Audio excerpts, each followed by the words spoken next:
Assalamualaikum warahmatullahi wabarakatuh. Kembali lagi di MKTV Belanakan. Semalam saya main ke salah satu sohib saya guys, dan beliau sekarang menjadi anggota DPRD Kabupaten Subang. Kini saya diundang untuk mengikuti acara rapat paripurna, yaitu mengenai jawaban Bupati tentang fraksi-fraksi guys. Yuk ikutin terus. Kembali lagi di MKTV Belanakan.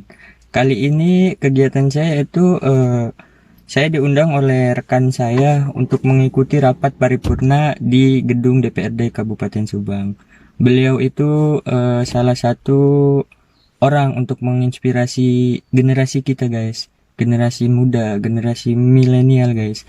Nah, dulunya itu beliau itu sebagai kolektor dan digaji 500.000 per bulannya. Kok sekarang bisa ya jadi anggota gitu kan? Karena berkat kerja kerasnya dan kesabarannya itu guys. Nah itu poin pertamanya. Yuk ikutin terus gimana kisahnya dan ceritanya, dan apa sih kegiatan hari ini untuk rapat di gedung DPRD. Yuk kepoin guys. Ya sebenarnya sih saya bukanlah siapa-siapa. Hanya saja mudah-mudahan menjadi inspirasi bagi generasi-generasi selanjutnya. Saya sekarang menjadi anggota DPRD Kabupaten Subang itu tentunya juga bukan suatu hal yang tiba-tiba ya. Penuh dengan perjuangan. Saya meniti karir berarti setelah dari lulus kuliah tahun 2006 awal sampai sekarang di tahun 2020 berarti 14 tahun ya bro? 14 tahun. 14 tahun ya. Di 2006 tepatnya di bulan Februari saya wisuda dan dinyatakan lulus sebagai sarjana sains di Unisba, Universitas Islam Bandung, salah satu perguruan tinggi swasta di Bandung, Februari 2006. Nah, pada tahun yang sama pula saya mencoba mengadu nasib, ya, mencari-cari pekerjaan, dan alhamdulillah di bulan Juni 2006 ada informasi lowongan kerja sebagai kolektor di BPR Bangun Arta ya, perusahaan pembiayaan di bidang perkreditan ya, BPR Bank Perkreditan Rakyat, namanya BPR Bangun Arta, tepatnya di Kota Pamanukan, Kabupaten Subang.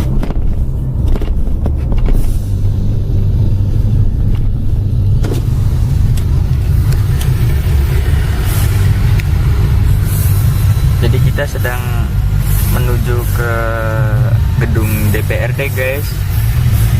Kita masuki gerbang tol Cipali.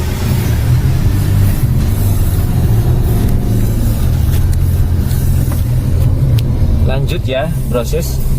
2006 saya masuk sebagai karyawan BPR Bangun Arta Kabupaten Subang.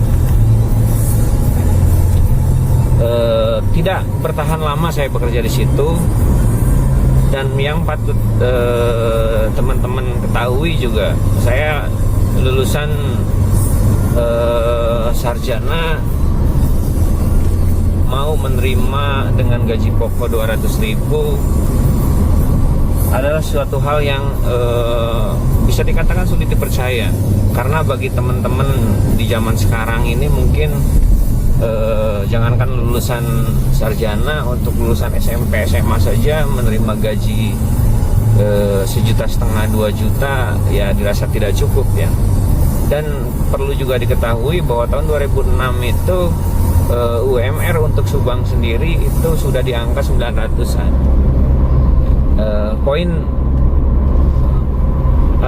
Poin pentingnya, value-nya dalam hal ini,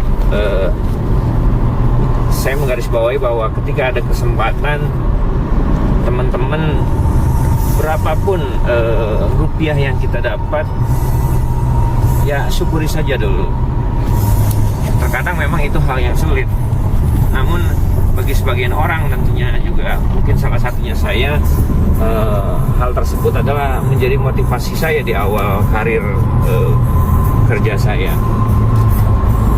Ya alhamdulillah berjalannya waktu, 1 bulan pertama saya mendapatkan gaji dengan total 535.000, 200.000 gaji pokok dan 335 insentif dari hasil jerih payah mengolek sebagai kolektor angsuran-angsuran nasabah BPR yang macet, ya. Kemudian wilayah kerjanya pun juga luar biasa ya. Saya tinggal di Kecamatan Blanakan, di Desa Muara tepatnya. Untuk pergi ke kantor itu jam 6 pagi. Kantornya itu di Kota Subang, Jalan Oto Iskandar Dinata. Kalau sekarang itu ada di jajaran Toserba Jogja, Subang. Nanti kita bisa lihat kantor pertama saya bekerja, ya. Sampai saat ini masih ada. Nah, jam 6 pergi dari rumah itu saya mendapatkan DKH namanya, daftar kunjungan harian kolektor, ya. Wilayah kerja saya itu ruang lingkupnya cukup jauh, ya. Mulai dari barat itu paling barat Kabupaten Subang, ya, namanya Kecamatan Cipendei, sampai ujung timurnya itu Surian. Surian itu sudah masuk Kabupaten Sumedang, guys. Jadi sudah beda kabupaten. Coba bayangkan teman-teman, untuk melintasi, untuk mencapai desa Surian itu kita melintasi pegunungan dan dengan hutan yang lebat, ya. Di samping itu juga melewati jalan-jalan yang lumayan curam dan di sampingnya terjal. Itu mungkin cerita kehidupan saya di awal karir, ya. Insight-nya, mudah-mudahan teman-teman bisa mengambil hikmah dari sejarah ini, bahwa sesuatu hal yang dianggap orang itu kecil, insya Allah akan menjadi besar ketika kita bisa mensyukurinya, ya. 3 bulan berjalan saya kerja di BPR Bangun Harta. Alhamdulillah saya ada rekomendasi dari teman bahwa ada lowongan pekerjaan di perusahaan pembiayaan juga, hanya berbeda konten, berbeda segmen, ya. Kalau BPR itu rata-rata untuk perkreditan pinjaman dana dengan jaminan sertifikat dan BPKB. Nah, ini agak berbeda. Kalau sekarang tuh dikatakan leasing, ya, perbankan atau perusahaan pembiayaan di bidang kendaraan.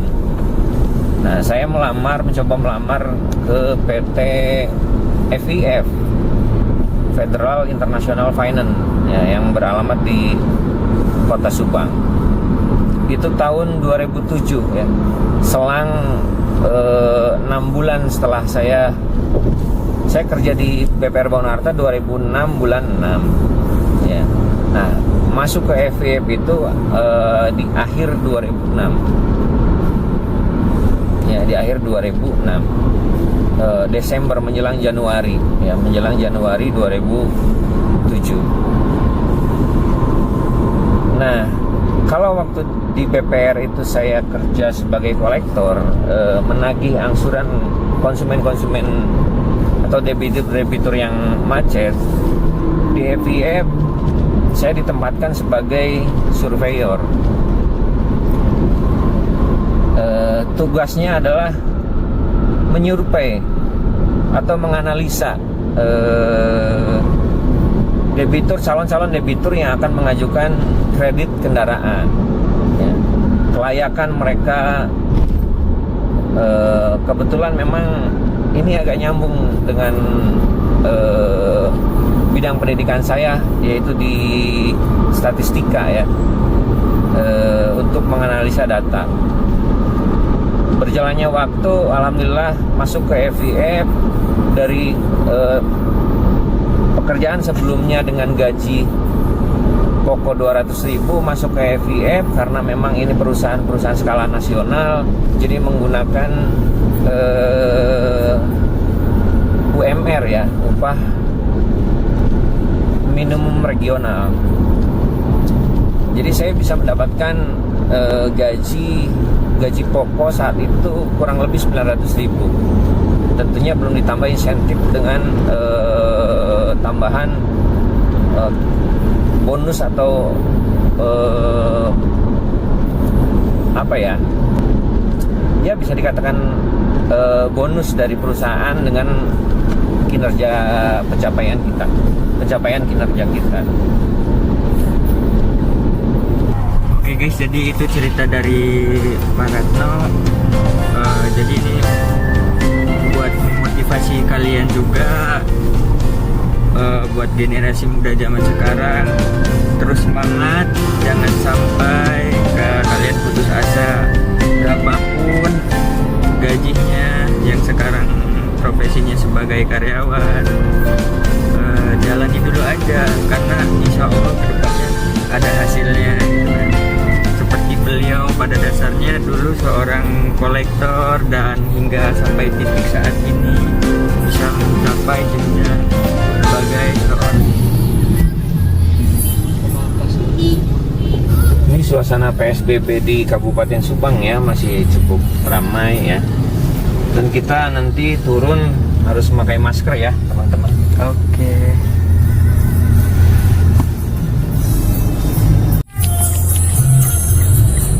Ini kita sudah sampai guys, di komplek gedung DPRD Kabupaten Subang. Kita lumayan cukup dingin ya otaknya. Ada AC kayaknya nih. Biasanya standarnya di 36-an.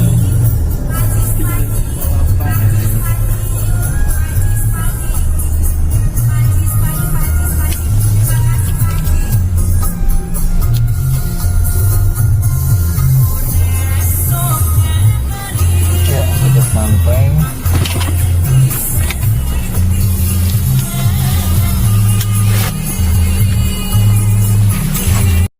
Alhamdulillah udah sampai, dan ini rapatnya akan segera dimulai. Ayo ikutin terus, jangan sampai melewatkan apa yang ingin diungkapkan oleh Bupati guys.